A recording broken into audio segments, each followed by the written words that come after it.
안녕하세요. 원영섭 변호사입니다. 오늘은 대형 건물 화재 참사를 막은 안전규칙에 대해서 설명을 드리고자 합니다.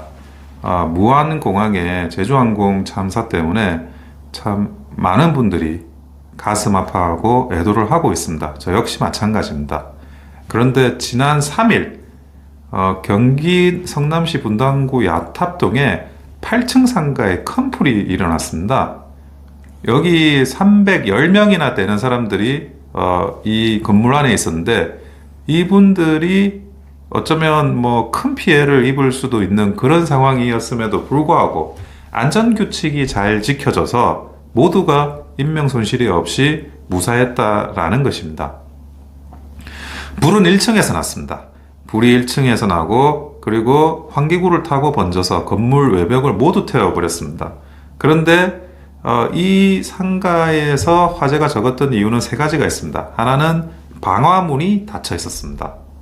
이 방화문이 닫혀 있는 게 왜 중요하냐면, 이 유독가스에 의한 인명피해가 상당 부분 발생하게 됩니다.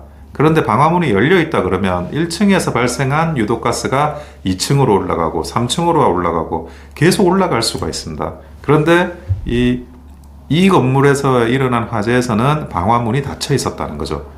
그리고 둘째는 스프링쿨러가 정상 작동이 되었다는 겁니다.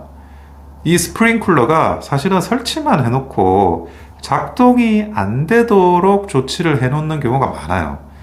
왜 그러냐면, 이게 오작동이 되는 경우 그런 뭐 상가에 있는 모든 물품들이 다 물에 젖어버리고, 그리고 거기에 대한 책임 문제가 발생을 할 수가 있습니다. 민사상의 문제죠. 그러다 보니 한때는 스프링쿨러를 작동시키지 않게 조치를 해두는 것이 실무적으로 많이 이루어져 왔습니다. 그러다 보니까 실컷 돈 들여가지고 건물에 스프링쿨러 만들어 놓고 나중에 화재가 일어나면 그게 작동이 안 돼서 더 많은 사상자가 생기는 경우가 많았었습니다. 그런데 이 야탑동에 있는 상가에서는 스프링쿨러가 정상적으로 작동이 됐다는 겁니다. 스프링쿨러가 수막을 만들어주고, 그러면 화염이 자기가 타고 있는 그 범위 밖으로 올 수가 없는 상황이 된 거죠. 게다가 옥상문이 열려 있었습니다. 이 옥상문은 반드시 열어둬야 됩니다. 옥상문이 닫혔다가 불이나 열기에 의해 가지고 녹아가지고 붙어버리든지 이런 상황이 발생을 하면 아래에서 위로 올라가는 사람들이 옥상문을 열고 탈출을 할 수가 없어요. 과거에도 이제 옥상문을 열지 못해가지고 옥상문 앞에서 20명이 시체가 발견이 되는 그런 참사가 있기도 했습니다.